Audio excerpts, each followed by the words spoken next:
You just take a moment to find your seats. Well, I was apologizing to Representative Steckloff a few moments ago that I didn't know that we'd have much of a crowd, and you turn them out, so thank you. Thank you so much. Just a couple of announcements. Oh, like they ever do. And then I got Doc Severinsen over here. Do you play the horn? A couple of reminders. So next week we have a regular service. I will be speaking about, actually it's in honor of Purim. I'm going to be speaking about some heroes of... And that was the most important thing I'll say all year. I cannot repeat it. I'm just waiting for everybody to be quiet, Tom. Just going to do that. Remember when we were in grade school and the teacher, I'll wait. Hello. I'm wearing my reading glasses, so I can only assume that it's a person in a form of a body, but I will hopefully get to see your face later. Welcome. Welcome. It's nice to have you. Yes, recall please that this microphone should not be touched or moved as we go through our evening, because it will pick you up no matter what, and if you move it, it will be terrible for us. But to remind you what's going on, next week I'll be speaking about, I think I'm going to do 6 vignettes of famous Jewish people who made an impact on our world, who were bravely and outwardly Jewish. So that'll be next week. The following week we have our Purim celebration. Yes, Purim. It'll be in this room. It'll start at 6:30. It'll be festive. There will be adult beverages. We will be playing pub trivia. So bring your trivia heads. And it should be great. We'll have Homentashen and all the rest. So come for that. 6:30 on that Friday night, which I believe is the 14th. And then just keep your eyes open for other things coming up. There won't be a service on the 28th. My daughter's getting married. Not that weekend. She's having an engagement party, which was planned on like 4 weeks' notice. So I just found out about it. It's my Machatanim, who I adore, by the way. Yes, I'm very excited. If you don't know what Machatanim is, you'll ask me after the service. Our readers tonight are Natan Fuchs, Beth DeZoden Fuchs, yay. Kathy Radner. Is Kathy here? Okay, so I can't see anything, so I don't know. I just heard no. Barbara Douglas, Jerry Barkley, and Lonnie Fleischer. And we will begin with our candles after we read our first reading on the first slide. Look how bright that is tonight. Light has always guided us, illuminating the way through times of darkness and celebrating moments of joy. Tonight, as we kindle these Shabbat lights, may they remind us of the strength we carry within and the responsibilities we share beyond ourselves. May these Shabbat lights bring warmth to our hearts and clarity to our minds. As the flames rise, may they inspire us to act with courage, compassion, and urgency, bringing light to those who need it most. May we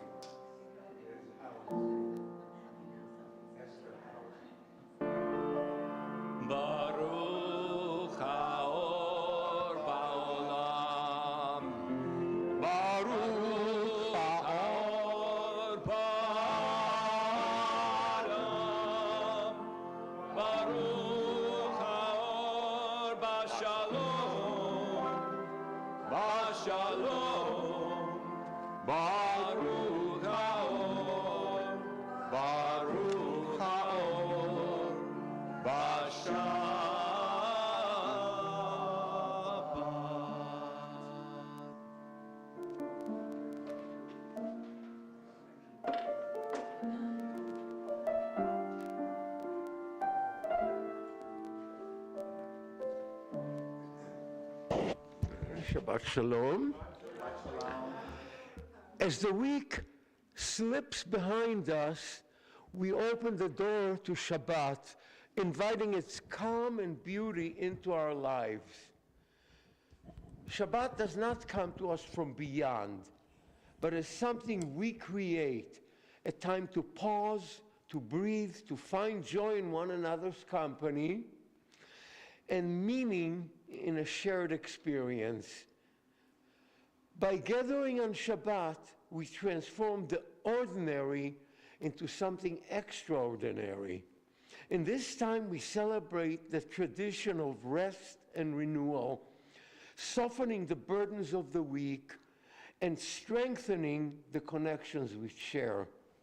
Let us embrace this Shabbat that we create together as a community, joining our people throughout the world.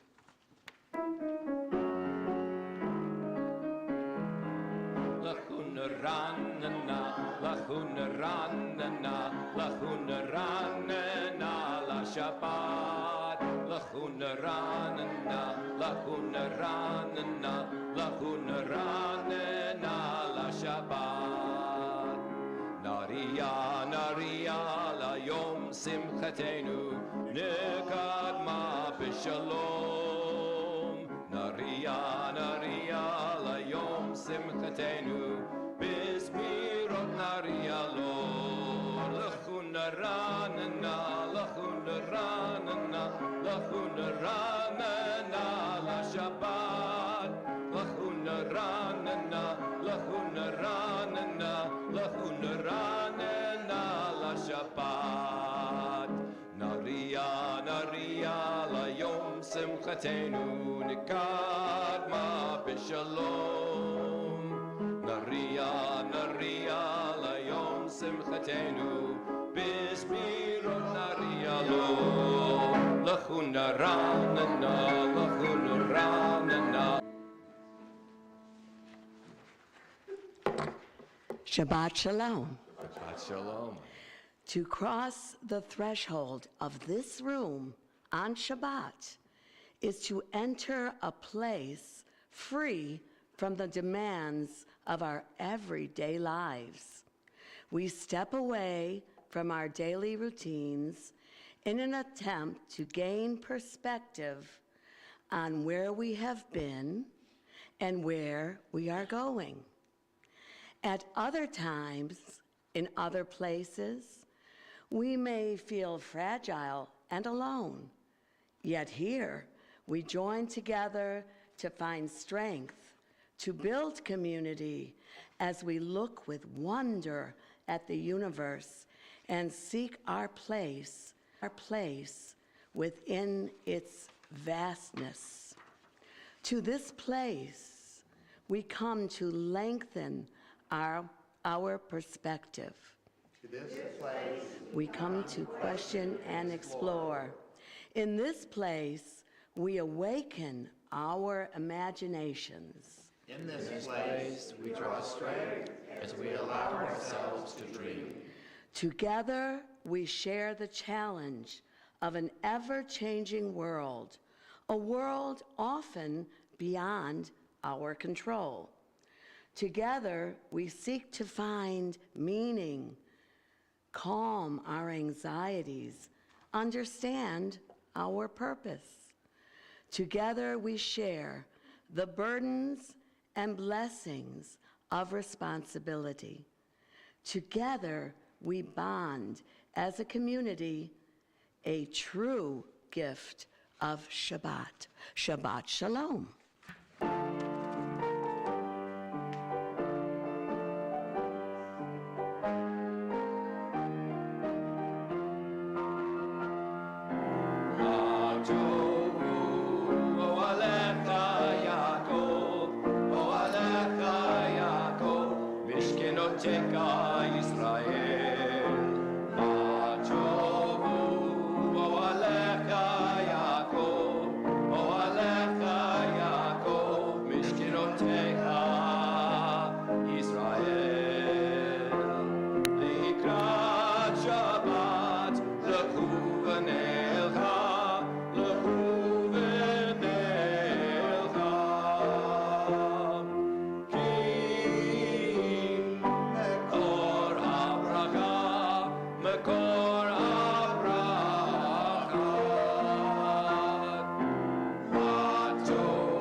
We spend our days searching for meaning, for wisdom, for direction to guide us forward.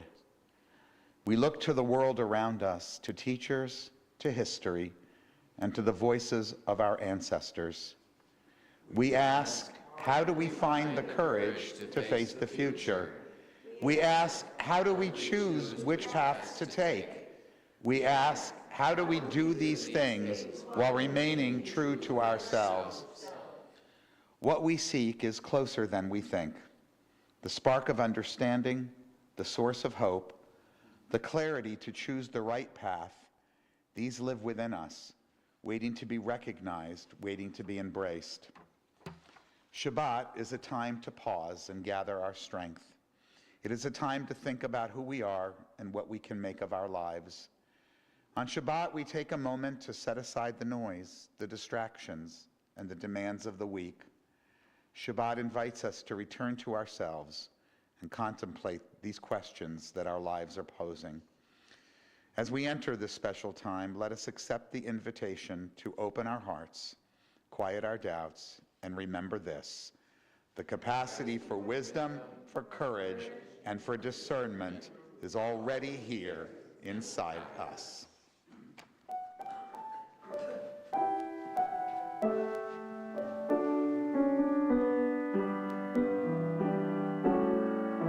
There's a place with answers we are seeking.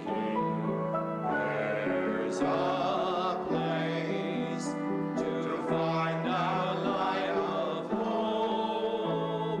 Where's the strength to realize our vision? Yesh makom betochenu, yesh makom betochenu. Look within yourself, you'll find it there.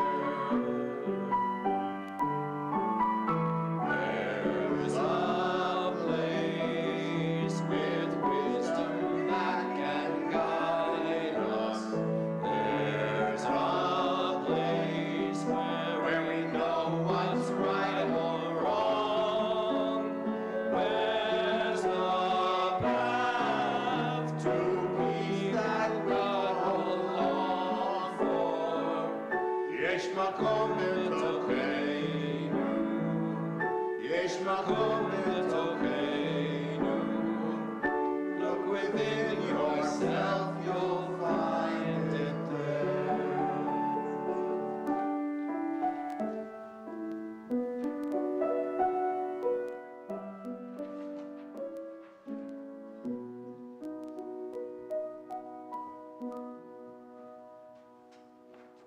Shabbat Shalom. So said the ancient Jewish philosopher Kohelet, I applied my mind to know and search out, to seek understanding and an explanation of things. I sought to find words of delight and what is correctly written. I sought words of truth. Understanding is a greater stronghold to the wise than 10 rulers that are in a city. Blessed are those who seek words of truth. Out of the universe, source of our lives, we develop the power of mind and its quest for life's meaning. Yet knowledge is not received as a gift. We must search it to attain understanding.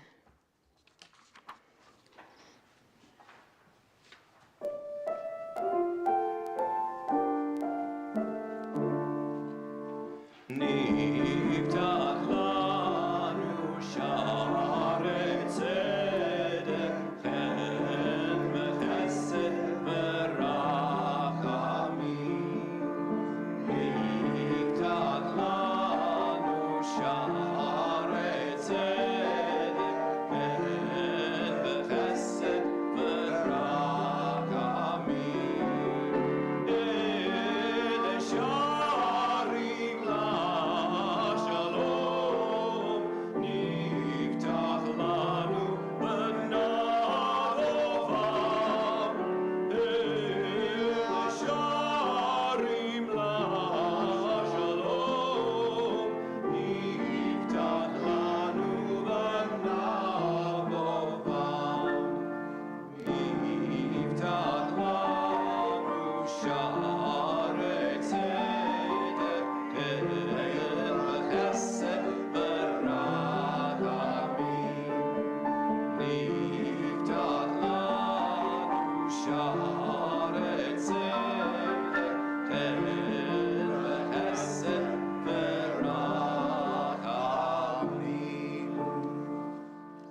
Neil deGrasse Tyson wrote, "We are all connected to each other biologically, to the earth chemically, to the rest of the universe atomically.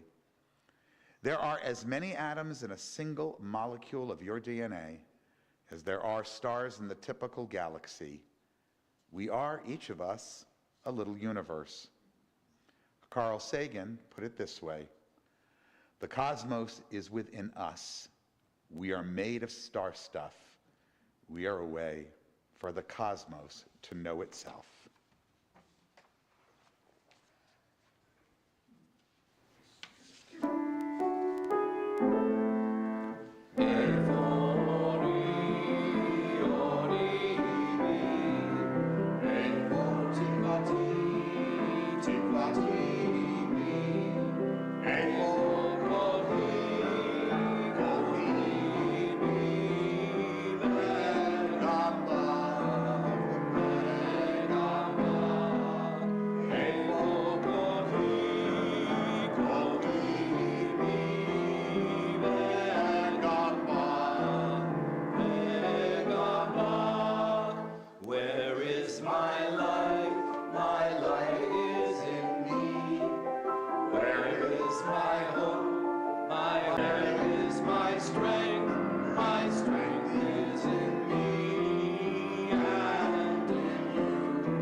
It's omnidirectional. It will pick you up wherever you are. Thank I will you. hold you over my head and it will pick you up.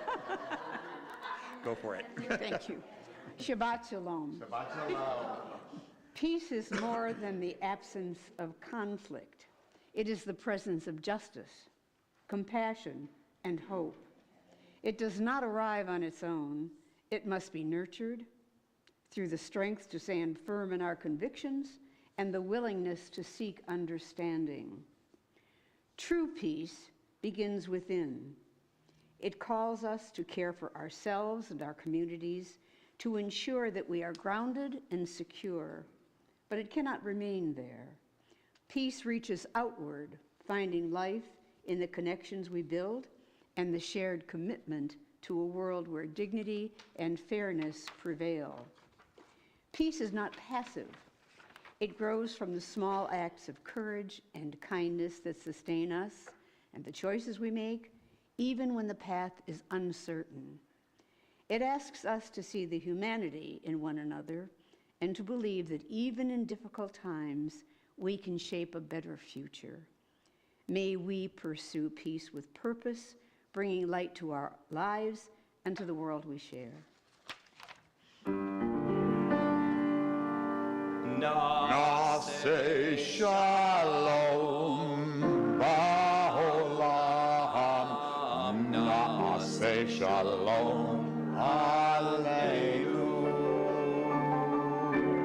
Bi'al kol ha'olam ve'imiru shalom. Nase shalom ba'olam, nase shalom aleinu. Ve'al kol ha'olam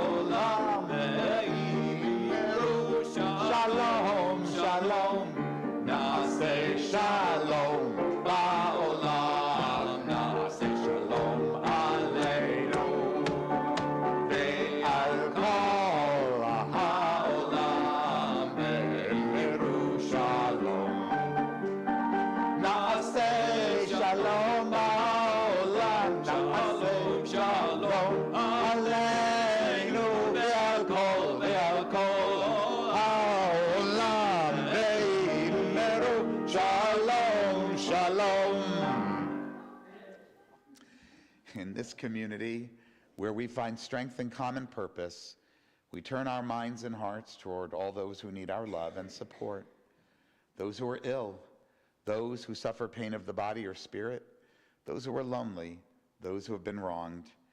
Tonight, our well wishes are extended to these members of our community, Lee Bricker and Jim Walker, along with anyone whom you're thinking about tonight as we go around the room. Please share their names.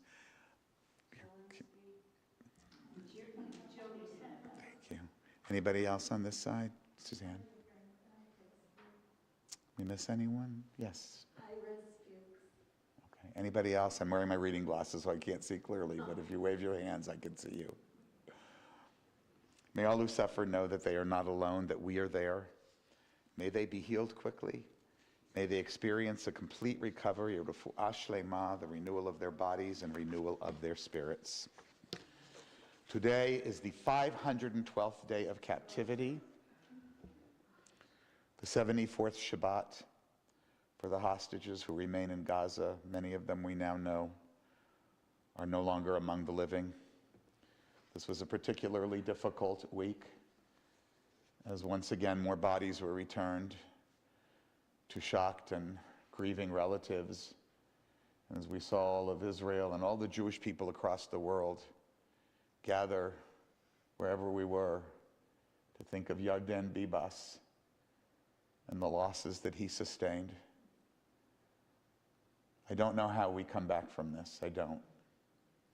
I do know that when we embrace each other as one Jewish family, it's made a small bit easier.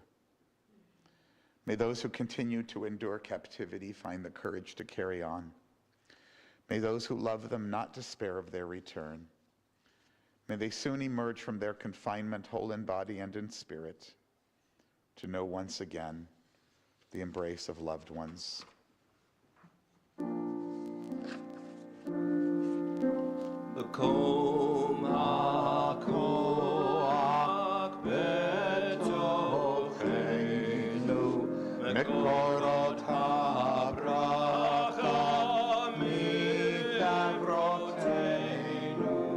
May the source of strength that dwells so deep within us help us find the courage to make our lives a blessing, and let us say Shalom.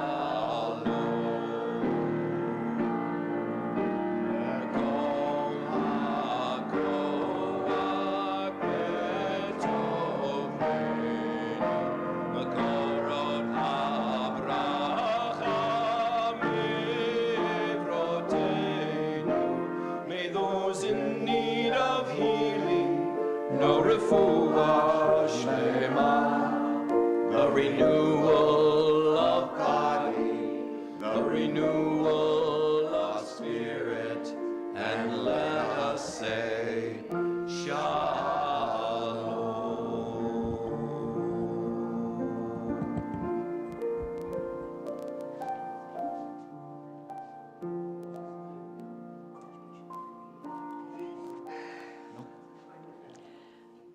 In memoriam, I got a promotion, I started to make the call, then I remembered. I got sick and I didn't know what to do. I started to make the call, then I remembered. I forgot what that Yiddish expression meant. I started to call, then I remembered. I wanted your recipe, I started to call, and then I remembered.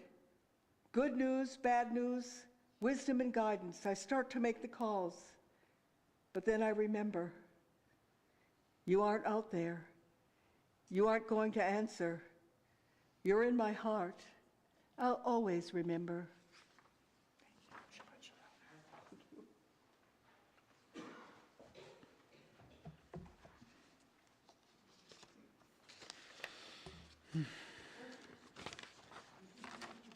Seem to be missing a slide. That would be on me and my proofreader. But I should know that one by heart. We take a moment before we recite the Kaddish to remember our loved ones, those we've recently lost, those who died at this season in years past, and those whom we've taken into our hearts with our own. Tonight, we continue to mourn the recent death of our friend, Alan Becker, who had left our community some time ago, but remained in our hearts, a dear man.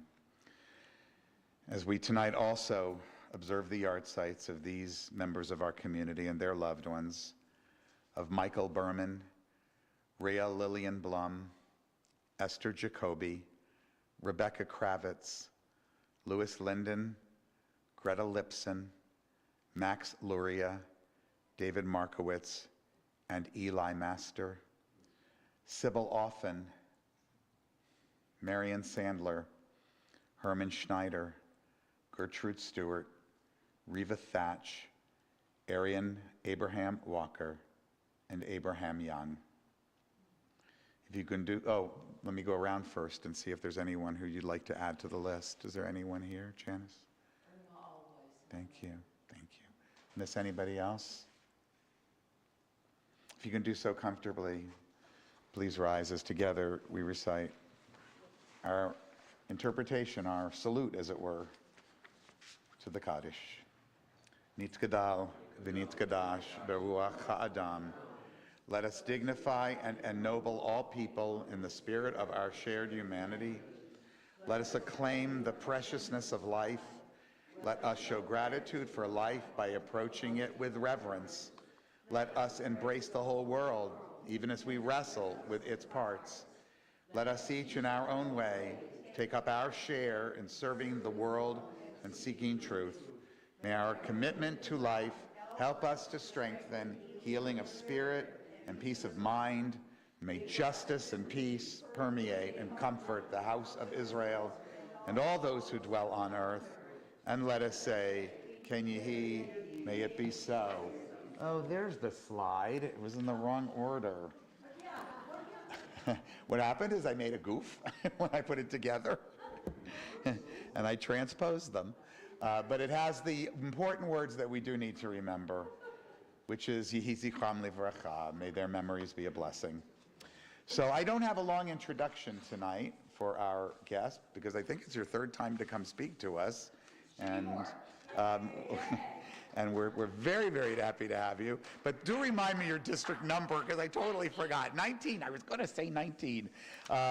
You've been there now for a couple of terms at least, and I know there's lots of fun afoot as our State House splits in two. So come share all the fun with us, and thank you for joining us. How many of you were taking bets on if I was going to touch the microphone? Because I was getting close. Welcome. Wherever I go. I'm Samantha Steckloff, State Representative of the 19th District, which is Northern Farmington Hills, Northern Southfield, Southern Bloomfield, Franklin, Bingham, Beverly Hills, and Western Birmingham. And it, my friends, has been a wild ride here in the state legislature, and I think everywhere in the government, pretty much in this country. If you don't mind, I would like to keep this very informal and kind of have just a conversation. I think Jerry Barkley's passage kind of spoke to a lot of us tonight, talking about those small acts of kindness. Since I've last been here, things have dramatically changed. We are now in a split government. The House is controlled by the Republicans, the Senate is still controlled by the Democrats, and we still have the Democrat as the governor. Where do I begin? This year has already started out strong. The State of the State address was given by the governor this past Wednesday. I don't know if you've seen it. Yeah, that was me. TV star Samantha Steckloff over here. It was a very impressive shout out. So a lot of the things that I work on has to do with higher education. I truly believe that the path to a future and a sustainable future is through education. Education is the foundation that truly provides success, in my opinion.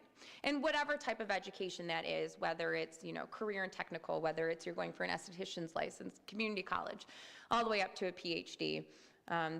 I believe that is the foundation that you can always fall back on when times get tough. We have provided some incredible advancements to young people here in the state of Michigan. Just this past year, through my committee that I chair, we provided free community college. So in the state of Michigan, community college is now free for all of our young people. We don't have numbers back because this is the first year. On top of that, we have used our Michigan Achievement Scholarship, our flagship scholarship that provides students $5,500 a year towards their bachelor's degrees, and about $2,000 if you go for a technical program, saving students about $27,000. This is paired upon different scholarships, and we're seeing that students are now able to go to school tuition free. But on top of that, I worked in higher education before I came to the legislature. I was a manager of admissions at Wayne State University. And my main cohort was making sure that those least likely to succeed had success.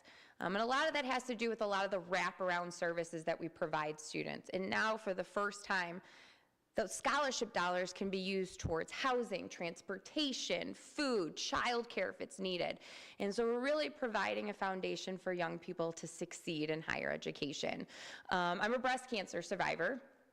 It's kind of crazy. I'm going to hit my 10-year cancerversary this summer. But so a lot of the, you know what, I should bow for that one. That was definitely a huge accomplishment. So a lot of the work I do outside of higher education has to do with our healthcare. It took almost 15 years, but we finally got oral chemo passed. So anyone who goes through chemotherapy can now use oral chemo as opposed to IV. It used to be in the past that, I don't know if you know this, many chemotherapies are now provided in a pill form as opposed to an IV. But your health insurance wouldn't cover it. Your health insurance would only cover the IV part of the drug because, I could go into the whole story about it, but you had to, it was a service through a clinic. So now your oral chemo can be provided to you by your health insurance, so people going through cancer and their families can live with dignity and try and, participate in life and all the beauty that it has. We're moving ahead. We've started committees. I now serve on completely different committees than I've ever served on before. So I am the ranking member of EAGLE. I serve on all appropriations, so I only do budget. I am the ranking member on EAGLE, which is Environment, Great Lakes, and Energy. I'm the ranking member on Joint Capital Outlay. This is really simple. All we really do is fund big projects. So buildings at universities or state facilities, that's what that has to do with. And I serve on our school aid. So one of the main priorities I want to do while we're on school aid is beefing up our dual enrollment program so students can graduate with an associate's degree when they graduate from high school. Just again, providing that foundation at the least amount of cost for people to succeed. So that's what I have been working on. I think probably what's best is to take questions. For those of you who are interested, I have coffee hours, a community conversation twice a month. This Monday at 5:30 p.m. at the Bloomfield Library, myself and Senator Jeremy Moss will be there for a community conversation. So if you're available, we can go a little bit more depth into things and whatever questions you have. So is that okay? Can I just take questions, or is there something anyone wants me to focus on? Yes, in the back.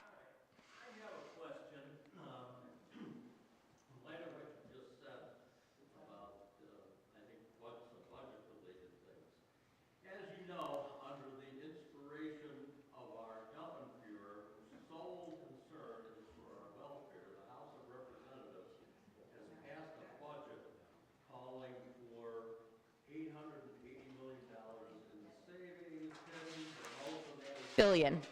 Medicaid cuts. If something like that goes through Congress and of course they'll sign it, how would that impact on the Michigan state budget? All right.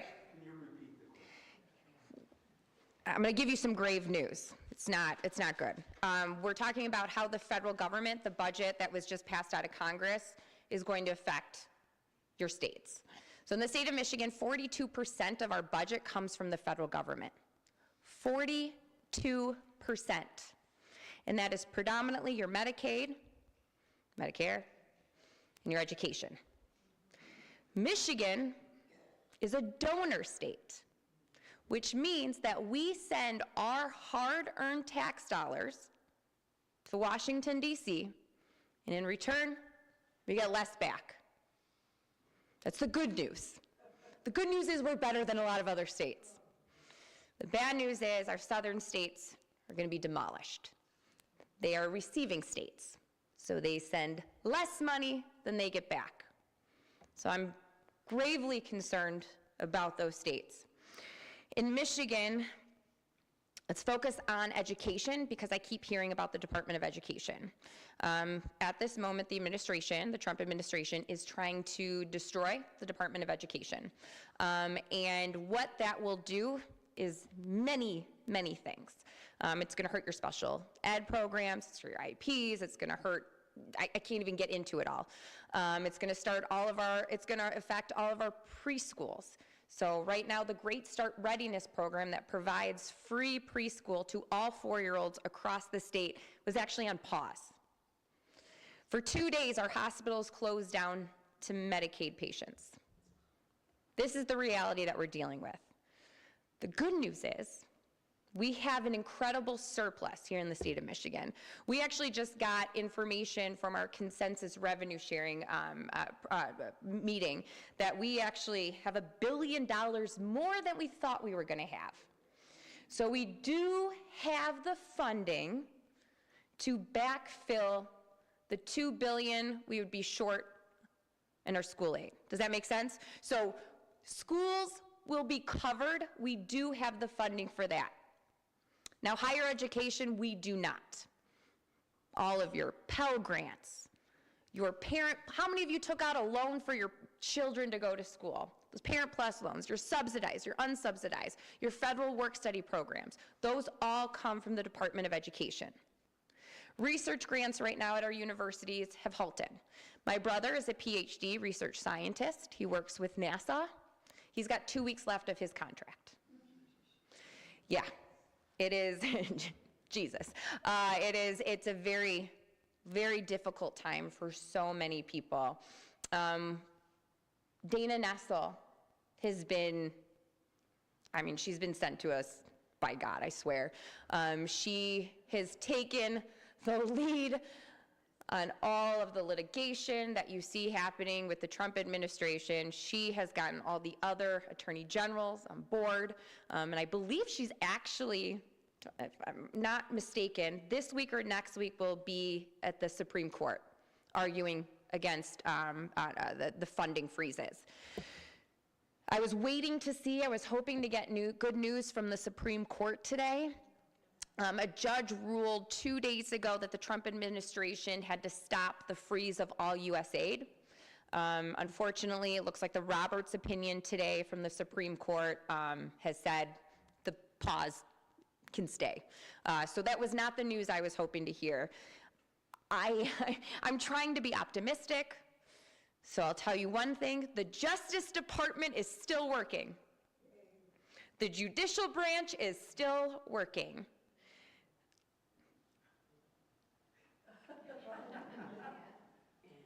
I don't have an and. I was hoping someone else would raise their hand. I'm not going to ask a question. I just wanted to point out that David set up the microphone so the people at home could hear. So if you have a question, please use it. Come on up. Surprised none of you were asking about lame duck, because that was a fun few weeks. I don't know if you remember me. I met you at a... You look so familiar. I really enjoyed talking to you because she's just a nice person. I try. I have a question. Now that the House has gone to Republicans, that was... Why don't you speak into the mic? I don't think it's working. I can repeat the questions too, if that helps, yeah. How are things going in the House now that you have... Did you lose 4 seats in the House in the last election? We lost 4 seats in the House. He was asking how is it going in the House now that the Republicans in control. We lost 4 seats, 1 seat by 72 votes. 72 votes. I'm here on my legislative time, so I can't talk legally about the other side of things, which is our campaign structure. We should take back our trifecta in 2 years. Trump administration keeps doing what they do, we're probably going to have a super majority. Not really, but we're going to definitely be winning a lot of seats back. What did you think of the convention last week? He wanted to know what I thought about the MDP convention. Who was there? Yeah, the Michigan Democratic Party had a convention this weekend. It was the same time as the Republican state convention. The Republican state convention was at Cobo. The Democratic state convention was at the Renaissance Center. The Democratic state convention has always been at Cobo. Do you know how many people ended up at Cobo? My seatmate, Representative Kimberly Edwards, who is black, she's a member of our Detroit caucus, she was like, you know, I should have recognized that I was in the wrong place, but it took her running into like 3 Republican legislators to realize that she was in the wrong place. It was a mess. I don't know what you want me to say. I waited 3 hours for credentials. Well, the guy who was running, the second guy, he didn't have enough signatures, and he was told 200, and he needed 1,200. Did you hear about that? No. So he was given the wrong information, and he wound up losing to, what's his name? Curtis. Bertel, yeah. You know anything about that? No, I don't. I don't know. Sorry. He wanted to know if I knew anything about the signatures for L. Williams, who did not get enough signatures to be the chair of the Michigan Democratic Party. Just get up to the microphone. Come on up. Come on up. Just walk to the microphone. Yeah, we all hear that there's a lot of Republican voters that forgot the previous elections where they changed their mind after Trump's 4 years, forgot that, and have buyer's remorse now. We're not far from the elections, I almost say to Parliament, to both the House and the Senate. What do you anticipate? Do you anticipate large Democratic victory in Michigan? Oh, I do. So one of the things we were worried about, and I'm just focusing, please forgive everything I say. I'm going to focus strictly on the partisan race of the House of Representatives here in the state of Michigan, okay? That's all I'm focusing on for right now. We're not going to talk about the drama. Let's put that aside. We truly thought Harris was going to win. I think everyone here, I mean, I'm in shock still to this day. Everything showed that. We can talk about what happened, but everything showed that Harris was going to win. At the time, I was the campaign finance chair for the Michigan House of Representatives. I'm coming back as that role. That's why I can't say too much, because it's the different side of things. And we thought that 2026 was going to be a very difficult election because the midterms typically sway the other way for whoever's in power. So am I expecting a huge win? Absolutely. Did I expect a huge win in November? Yes. So we have somewhat of an identity crisis right now that we're trying to work through.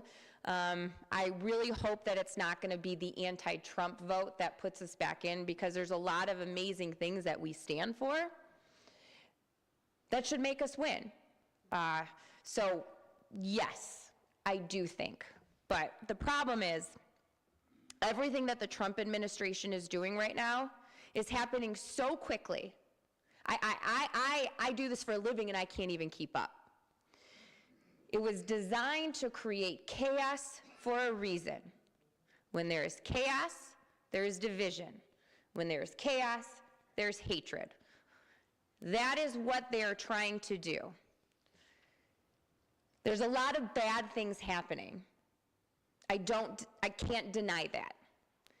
But if I were to tell you to focus on one thing, it's going to be what Elon Musk is doing. That is my biggest worry.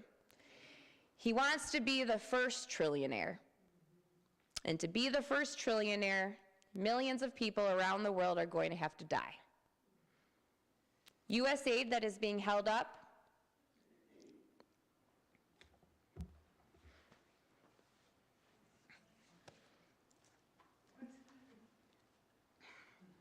it's really sad. The U.S. aid that's being held up is for starving children. I mean, millions of children are going to die right now. And so that's why I was worried about the Supreme Court today, because I truly thought they were going to force the administration to pay those contracts. We have cabinets full of life-saving medicine that we can't open the key to get to people.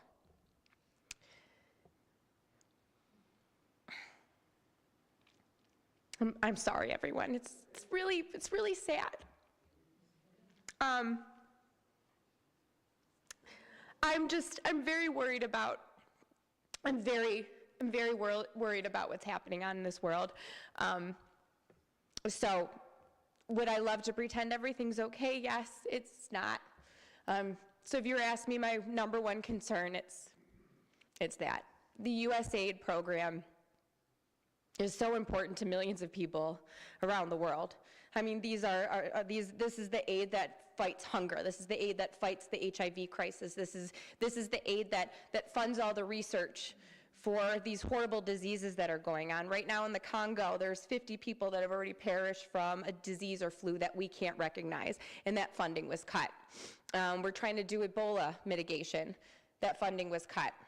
I could get into all the federal government programs that have been cut, but that's just for our brothers and sisters around the world. It's sad. Boy, am I a bummer. Sorry.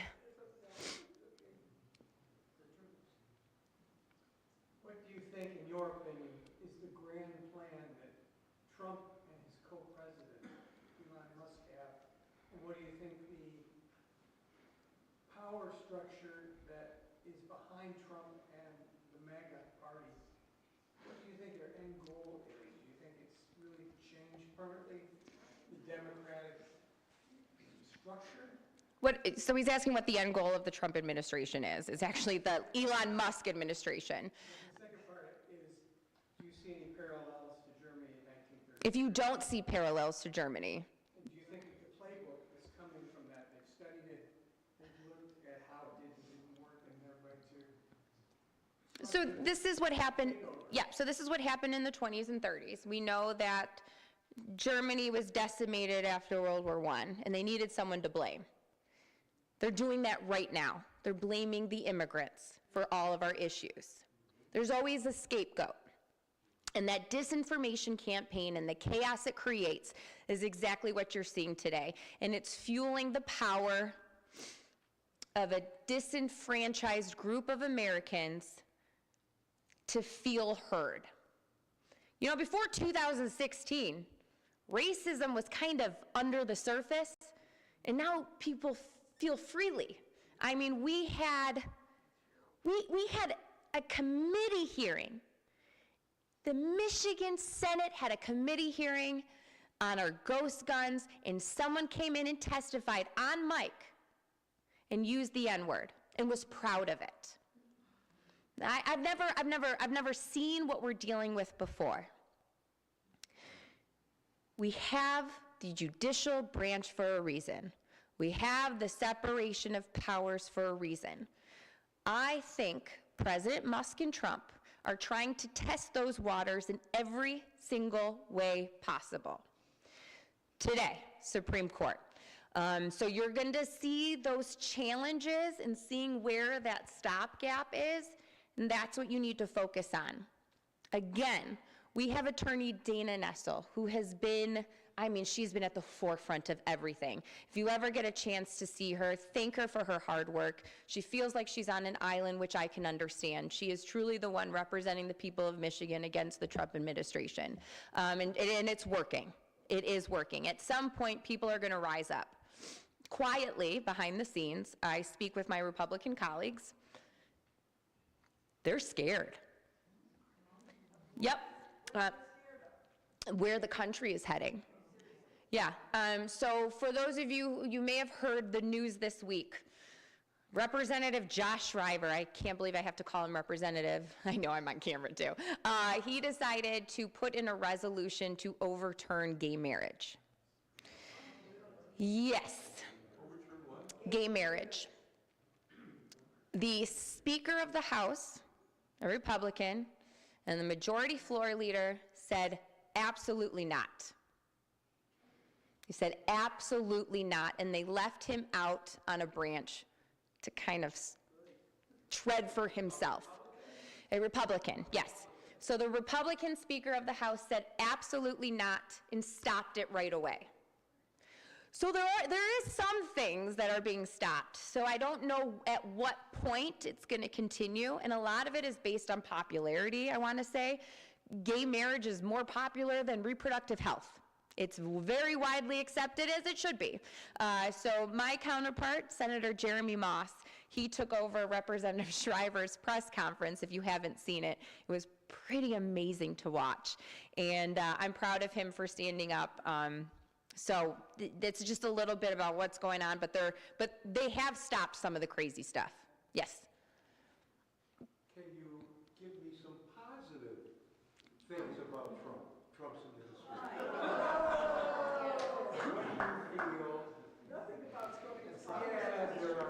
I don't want to say an inappropriate joke during this hard time. Do I see anything? If I were to guess one thing, I don't know what this directive means, but he seems to not understand but try and support IVF.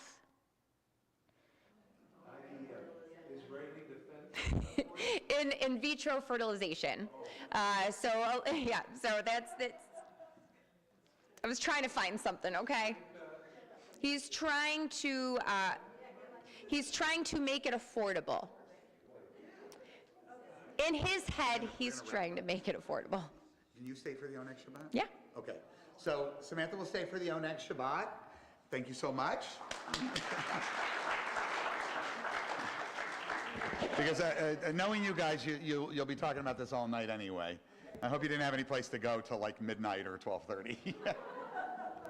All right, so I want to once again thank you for coming. Our Oneg Shabbat tonight is sponsored by Sarah Markowitz in memory of David, and thank you very much for doing that for us tonight, and I hope you'll all join us at the Oneg Shabbat. And I'll just conclude by thanking Arthur for the slides and David for the streaming, and all of you for coming, and we'll sing this lovely song and go have some nice food.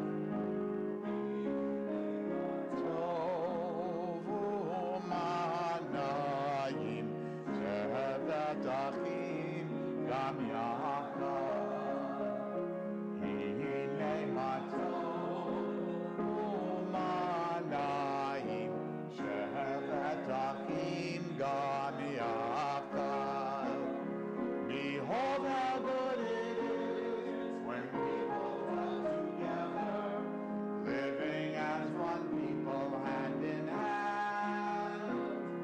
What keeps us safe and strong is that we have each other, one human family across the land.